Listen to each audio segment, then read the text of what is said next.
The Heavenly Demon. Can't Live a Normal Life. By Sanchin. Chapter 120. While Staying in the Capital. Part 4. It was for a brief moment. Lauren made a surprise attack and aimed it at his opponent's jaw, but William Castro withdrew his sword swiftly and was able to block it. There was definitely a reason why he was evaluated to be in Class D. William Castro, whose expression distorted for a moment, began to strike down Lauren's sword with an angry face. This bastard. He was humiliated. He almost got hit by Lauren. As he tried to counter, enraged, a strong shock hit his stomach. Quack. Quack. A sudden hit. He was able to block it. William Castro was 188 centimeters tall, and Lauren was 20 centimeters shorter than him. As soon as the attack was blocked, he went for the stomach. A swordsman can also use his hands and feet to defeat his opponent. William Castro suppressed a groan as a fist hit his stomach, and Lauren pushed his opponent with consecutive attacks to not give him a break. Tack. Tack. Tack. I need to keep this momentum to survive. This was different than usual. Lauren, who couldn't show his skills properly due to his timid personality, was showing his will and determination this time. He didn't know what qualification Roman wanted, but if he proved his worth here by winning the test, he hoped to become like Roman Dmitri. Dmitri's fool, whose existence changed and was once ridiculed by people, ignited a flame in Lauren's heart. Hook. Tack. He made a neat combo attack. He feinted a blow to the head and took a step forward to cut his opponent's chest. William Castro was breathing heavily due to the pain in his stomach, but he still managed to block it. The unexpected turn of events made his friends look nervous, and they started considering the possibility that Lauren might win this. Lauren was expecting to win too. After talking to Roman, he found the strength to face his fears, so he pushed his body forward toward his opponent. This was like fate. Lauren tried to attack with confidence. This bastard, for real. Weak. The attack missed. William Castro evaded the attack with flexible movement and slammed forward. Pack. Papa pack. They were both out of breath, and strong attacks were closing in. Every time the wooden swords clashed, they swung wildly in opposite directions, leaving no opening for the other to launch a counterattack. Lauren didn't know that all this time, not once did William do his best against him. The moment he, who had always been treated like a joke, began to engage in a serious fight, there was nothing holding him back. Swordsmanship battles cannot be won simply by wielding a sword. Lauren, outmatched by the attacker's superior size and strength, reacted by desperately blocking the blow and losing his footing. Stumble. That was it. It was a momentary gap, but William Castro didn't miss it. He tried to attack, and this was the last scene Lauren remembered. Whack! When he opened his eyes, the surroundings were quiet. He wanted to get up and check the surroundings, but his head hurt, and his forearms were sore.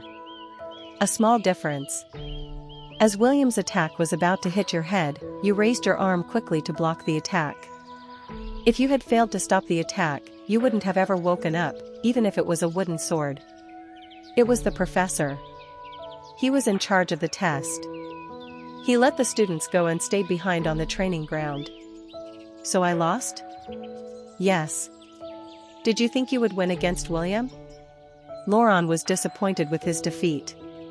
In the end, he didn't get what he wanted. He wanted to prove himself, but the world wasn't so easy. The professor said, "Still, today, you were pretty good." Lauren's eyes widened. The professor was stingy in giving praise. As he always pitted Lauren against Castro, Lauren assumed the man hated him. He wasn't expecting a compliment. He closed his eyes and was surprised when the professor continued. The Lauren Dmitri I watched wasn't lacking in talent. There is a lot of room for improvement, but you have always been scared and withdrawn, which kept you from performing at your best. So, I purposely put you up against William Castro. In the last spar and today's test, I knew that William would bully you, but I thought that you had to overcome this to become a swordsman. Are you speaking the truth?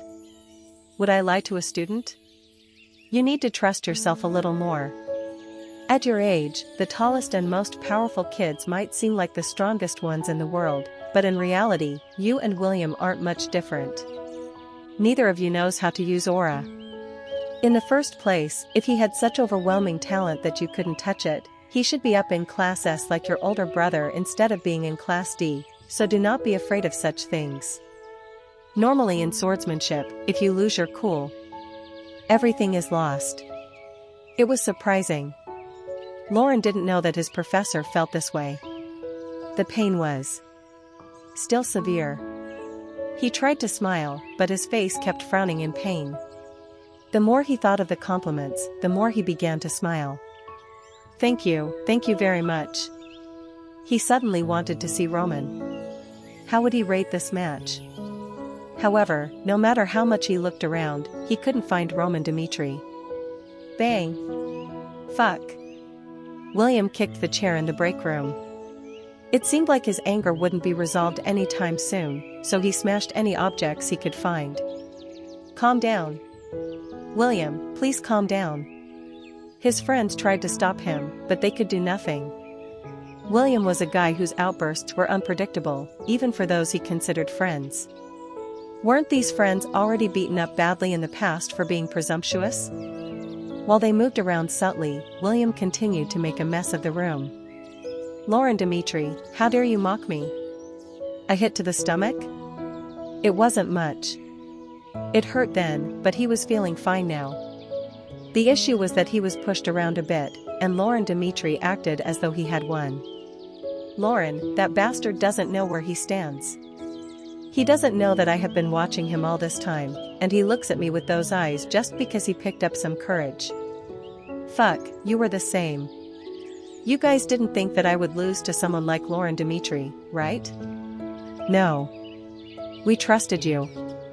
His friends waved their hands.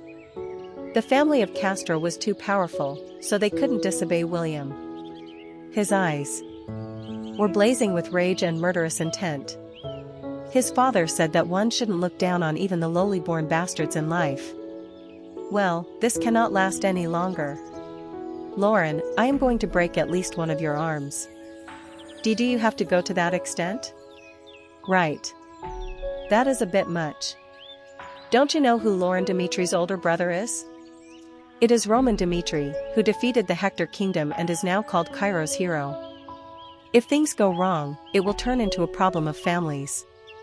It was Roman who represented the Dmitri family now, not Rodwell. His friends were right. But, the immature child, who knew nothing of this world, looked down on the Dmitri family. Cairo's hero? Fucking lies. What can they do if I touch Lauren? Would they be able to touch me?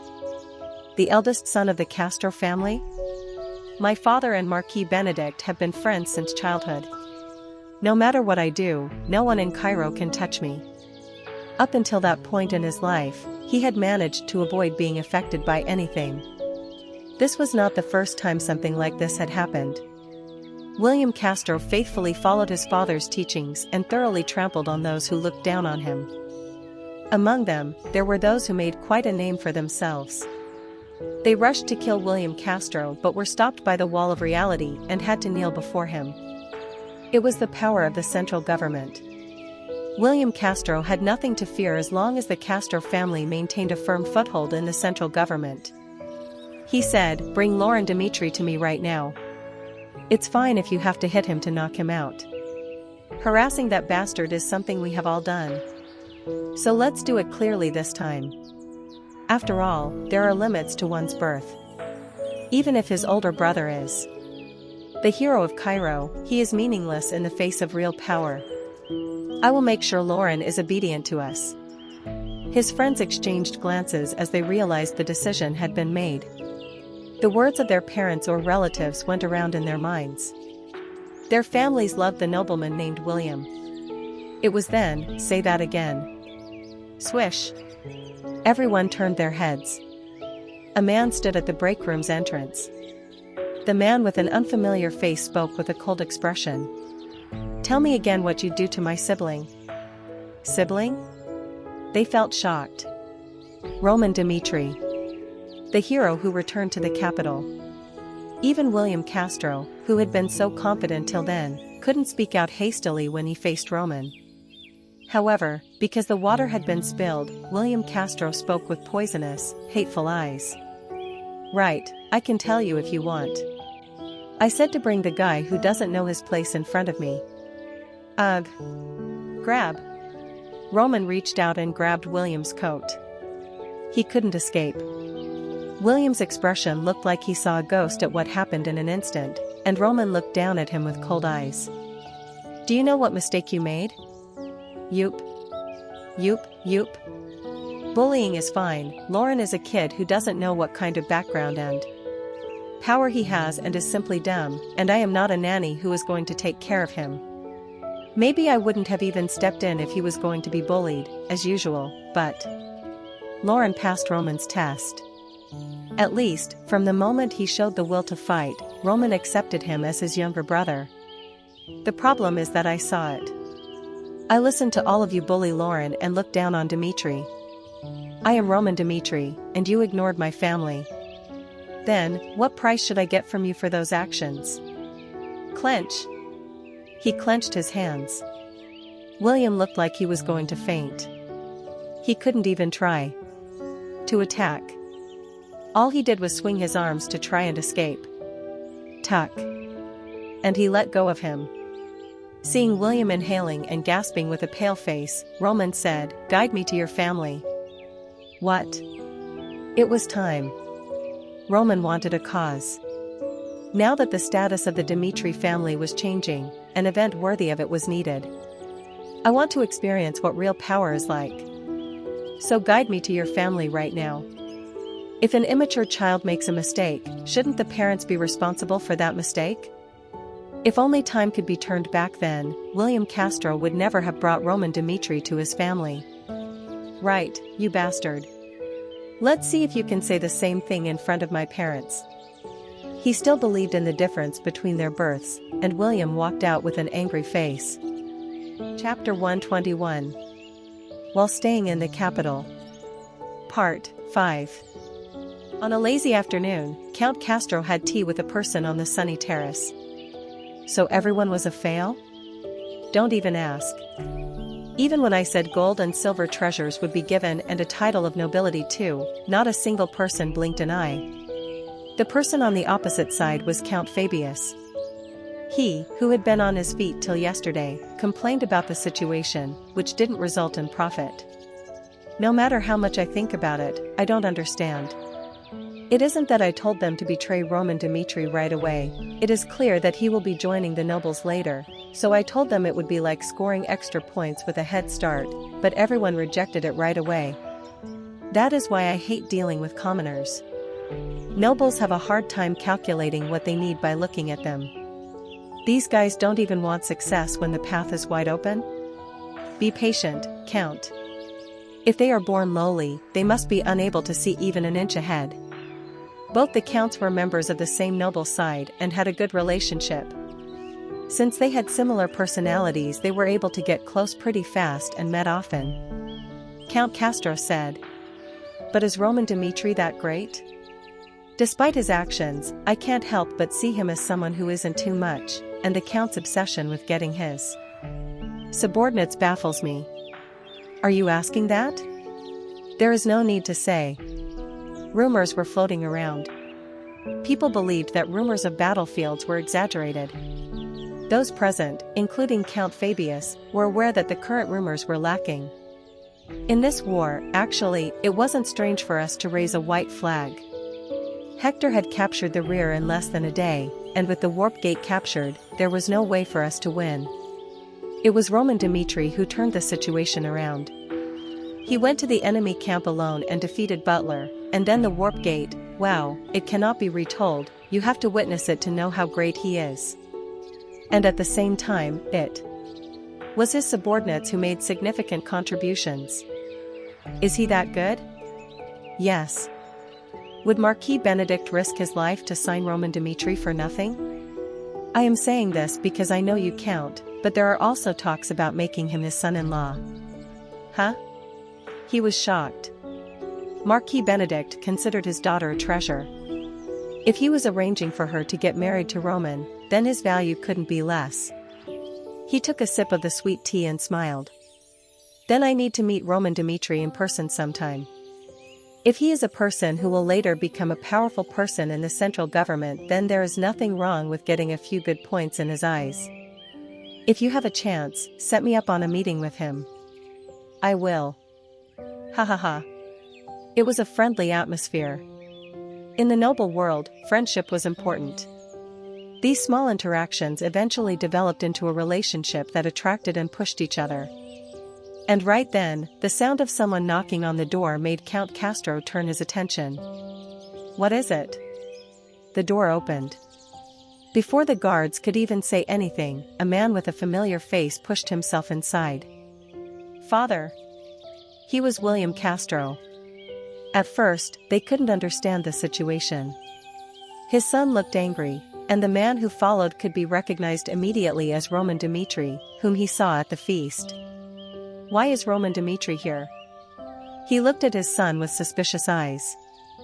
And William Castro said in a voice brimming with anger. Father. Do you know what that man, Roman Dmitri, did to me?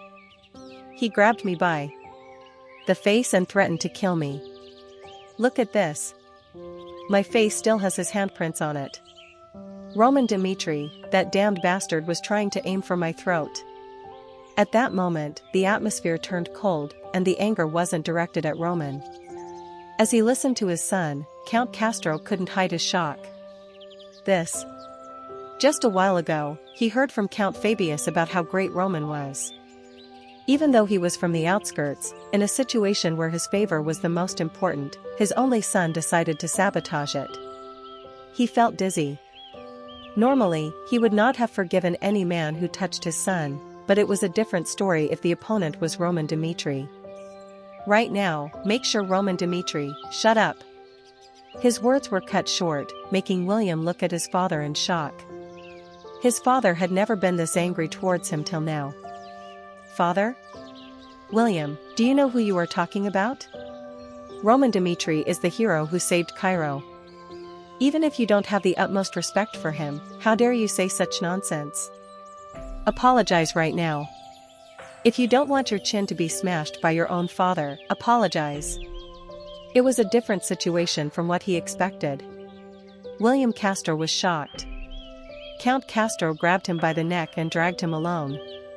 And thud. Threw him in front of Roman. It was too much. He deliberately threw his son and said, looking at Roman, I really apologize for these actions. I don't know what happened, but I will make certain that this does not happen again and that he is severely punished. Please let go of any anger. If you have some time to spare, how about a cup of tea with me? This was a slick way to change the topic. Having done this, no man would refuse the apology. And Count Castro had a smile, knowing this was a chance to make a connection with Roman. But Roman responded with a cold expression. What are you doing right now? Be it an apology or not, that is for me to decide, not you. Silence lingered. Count Castro looked bewildered, and Count Fabius held his breath at this. Count Castro was expecting his apology to be accepted. Even when such a noble bowed his head first, Roman Dmitri spoke in an aggressive voice. This is a problem that stems from the mistake made by your son, William Castro. William bullied my brother for no reason. If it was decent bullying, I wouldn't have gotten involved in their business. But today, he said he would break the arm of my brother, Lauren Dmitri, right in front of me. What do you want me to do? What will you do if a man threatens to break your son's arm right in front of you? He was speechless. No, he didn't think that his son had touched his younger brother. Count Castro broke out in a cold sweat as he couldn't come up with an answer. Words exert their power the moment they are uttered. William was ready to put those words into action, and I can no longer stand by. So what will you do? You can't possibly break my son's arm, can you? In order to maintain a good relationship in the future, we must find a middle ground. Count Castro looked a bit angry. His son's mistake? He understood that if the opponent was Roman Dmitri, he was fine with apologizing. But Count Castro didn't like Roman's attitude, which was cornering a noble of the central government. Didn't he already apologize a few times? Having said this, it would be normal for one to step aside in consideration of the other, but Roman Dmitri didn't. And he said, "Do speak. What do you want me to do?" Roman laughed. Kids resembled their parents. Well, not everyone. But at least William Castro took after his father. William must go to my brother, get down on both knees, and apologize. In front of everyone, speak about his wrongdoing and ask for forgiveness. After that, he should also drop out of the academy. I don't want scum like this guy in the same room as my brother. This was the statement that crossed the line. As Count Castro's anger was about to explode, Roman said one thing. If you don't like it, I am willing to go to war. Either go to war with my family or apply for a battle of great warriors right away. The choice is yours, Count Castro. It felt like his mind had stopped working. The emotions swirling within were far too much to handle, and Count Castro doubted if he was really hearing this. War with Castro? The Castro family belonged to the central government. Since the family was strong enough to stand on its own, it was rare for anyone to show such hostility. And wasn't this the Dmitri family? Even though Roman Dmitri was being called the hero of war, it was absurd to think a noble from the far outskirts was looking down on them. Count Castro said, "This is why you lowborn bastards are a problem. Roman Dmitri, do you think you became some great person just because you had the attention of Marquis Benedict? You are the eldest son of Dmitri, and just because you defeated Butler doesn't mean you can even reach the toes of the Castro family. Being a part of the central government means having a lot of power." His attitude changed. Well, the opponent crossed the line. No matter how friendly he wanted them to be, it wouldn't make sense to be patient now. It was a matter of pride for the nobles, and Marquis Benedict was someone who had been on his side longer than Roman. Count Fabius. Since you have been watching this situation from the start, I'd like to ask you something. If I harm Roman Dmitri right now, explain to Marquis Benedict how things happened. Roman Dmitri had crossed the line, and I had to punish him appropriately. In the world of nobles, justification was needed. His opponent was a person in whom Marquis Benedict was interested. It wasn't difficult to trample the opponent, but he had to prepare for what might happen next. And if it was Count Fabius, then he was the right witness. Not only did he have a way with words, but he was also close to him. But... ahem. Count Fabius looked away after a couple coughs. As I watched the situation, it was clearly William's fault. Do you still want me as a witness? Count Castro, this isn't how things happen. If your son does something wrong, isn't it right to not hide behind wealth but make him receive the right punishment? I support Mr. Roman Dmitri's side. At that moment, his heart sank. Count Castro looked at Count Fabius with a puzzled face. What is this? This was the most unexpected development. Chapter 122. While staying in the capital. Part 6. Count Fabius had a title. Cairo's Raccoon. He seemed like a man with an innocent face, but he was given that title because he knew how to use his mouth. Naturally, people expressed this in a negative manner, but Count Fabius himself didn't think of it that way. All the nobles of Cairo want to advance ahead. Among them, there are many people with outstanding abilities, but the ones who survive are those like me. Eyes that can read the right time. By doing business with people who will take care of me, I can succeed without much effort. The Fabius family wasn't that great. Nevertheless, he entered the central government and stayed right beside Marquis Benedict because he was powerful. The same goes for now. So, he assessed the situation carefully. When others were obsessed with Roman Dmitri, he knew that Roman's men would be the key point. Although his intentions failed due to their blind loyalty, his plan wasn't so bad. And now, Count Fabius, since you have observed this situation from the start, I would like to ask you something. Count Castro asked him for help, and he turned his head. Even though he hadn't even finished speaking yet, Count Fabius began to weigh the two sides. Count Castro. He comes from a prestigious family in Cairo, is recognized by all, and has had a close relationship with Marquis Benedict since childhood. So, as soon as they entered the central government, I put a lot of effort into making this relationship with Count Castro work.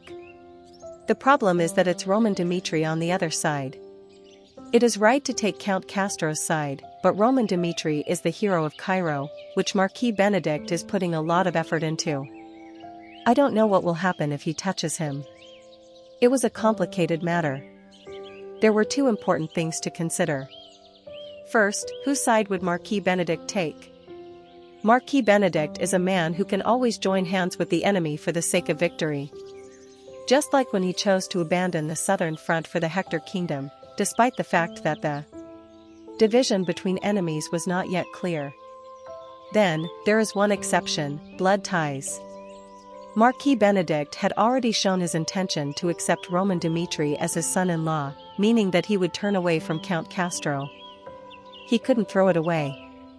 Should he choose to remain silent in light of their history? So, Count Fabius thought of the second point. If the Castro and Dmitri families are sure to go to war with Marquis Benedict as a bystander, who will win the battle? This answer is simple. Although Castro is a noble who is recognized, he cannot be compared to Roman Dmitri, who had shown overwhelming force against the Hector kingdom. So he made his decision. He relied on what he had seen and heard. He had been imagining Roman Dmitri fighting, but no matter how much he thought about it, he couldn't think of a way to win against this man. He turned away from Count Castro. Avoiding his gaze, he decided to make his own path. As I watched the situation, it was clearly William's fault. As Count Fabius stood at a crossroads in life, he put faith in his own personal experience. It was a different development than expected, and Count Castro was embarrassed. He never thought that he would turn down his request, so he couldn't hide his expression. See Count Fabius? His blood went cold. That title of Count Fabius, he knew from the beginning that this person was thoroughly calculating, but because of that alone, he was able to form a good relationship with Count Fabius. Didn't it mean that he was someone who was good at making decisions? Despite hearing rumors about Count Fabius, he decided to be friends with him anyway. And now he has been neglected. He felt as if he had been splashed by cold water, and his anger subsided. It is clear that Cairo's raccoon made a calculating move. Perhaps Count Fabius reasoned that supporting Roman Dmitri would be to his benefit. Damn it. Does this mean that Roman Dmitri is that great? His mouth felt dry. Count Fabius went to the southern front despite knowing it would be futile. And the result? Marquis Benedict was satisfied with Count Fabius's appearance. He did his best, and his position in the central government improved with his hard work. Actually, it was something anyone could do. However, those who lived comfortably in the capital didn't have the courage to go down to the south, but Count Fabius did. It is certain that if we go to war with Dmitri, we will fall to hell then. He felt goosebumps. He decided to look at the situation objectively. The Dmitri family, although they were from the outskirts, their wealth couldn't be ignored. Actually, when you think about it more carefully, they didn't lack much. It was a well-known fact that the Benjamin mercenaries originated from Dmitri. In a battle, Castro has no chance of winning against Roman Dmitri. There was just one weakness. Humble birth. It was the power of the central government that would crush Dmitri, but Count Fabius ignored him. The end result was predictable. Count Fabius calculated that if Marquis Benedict didn't take his side, Castro couldn't avoid an all-out war with Dmitri. It was a fight where there was no gain. The risk of defeat was too great to face Roman just to help his son's pride. There was also talk about Roman's alleged cruel nature. In the process of destroying Barco and Hector, everyone said Roman was ruthless. You cannot run into such a mess just because of pride. He swallowed down his anger. Count Castro said with a forced expression. After listening to Count Fabius, I think I made a mistake, and I am really sorry. It was a matter concerning my son, and I lost my temper for a while. Count Fabius, thank you so much for clearly stating what mistake I have made. His attitude changed. The noble's nature, changing one's attitude in an instant, like flipping a coin depending on the situation. It was the secret to surviving in politics. Father. William Castro groaned. For him, it was as if the sky was about to fall. Count Castro suppressed his displeasure and forced his son to bow his head. You will follow the words of Roman Dmitri. This is clearly your fault. You will be asking Roman Dmitri's younger brother for a reasonable apology, and I will withdraw you from the academy as soon as the work is done. Please understand the heart of your father just once. Count Castro bowed his head. It was the moment when the situation that seemed to explode at any moment ended with a white flag on one side. In this case, Roman deliberately crossed the line, and the reason was clear. The nobles of the central government always have the illusion that they have the upper hand.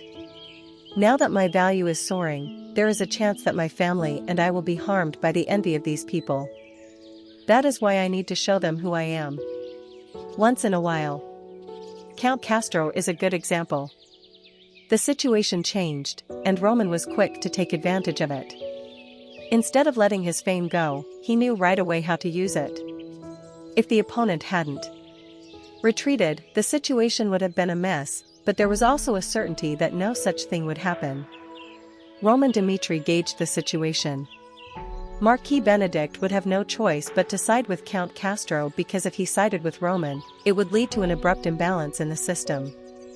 He was already convinced of his opponent's victory, so he took a risk and crossed the line. However, even if the plan didn't work, Roman was confident that he could defeat the Castro family. He had one goal, but it required numerous steps. Roman was not the type of person who minced words. Although he moved radically, his actions were always based on a good plan. Roman said, "All right, we will end this with a direct apology and resignation. Thank you very much for your generosity." At that moment, William Castro's expression turned pale. His world collapsed.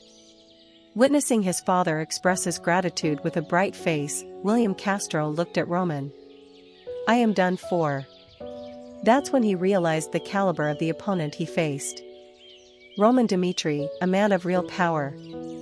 At that time, Laurent Dmitri was still in the academy. His excitement at being praised by the professor didn't subside, and he also wanted to meet Roman. Where did brother go to? Roman asked him to prove that he was qualified. He wondered if he showed enough of it. Although he suffered a one-sided defeat against William Castro, he knew better that he was different than usual. He still felt a stinging pain from the injury he got during the test. In the past, he would have been too depressed to bear the pain, but now, even the discomfort brings a smile to his face. It was then that a familiar face approached Lauren. "Lauren, there is a problem." His expression went stiff. The person who came in was his classmate. The problem was that he was not a friend of Lauren but one of those who tormented him with William.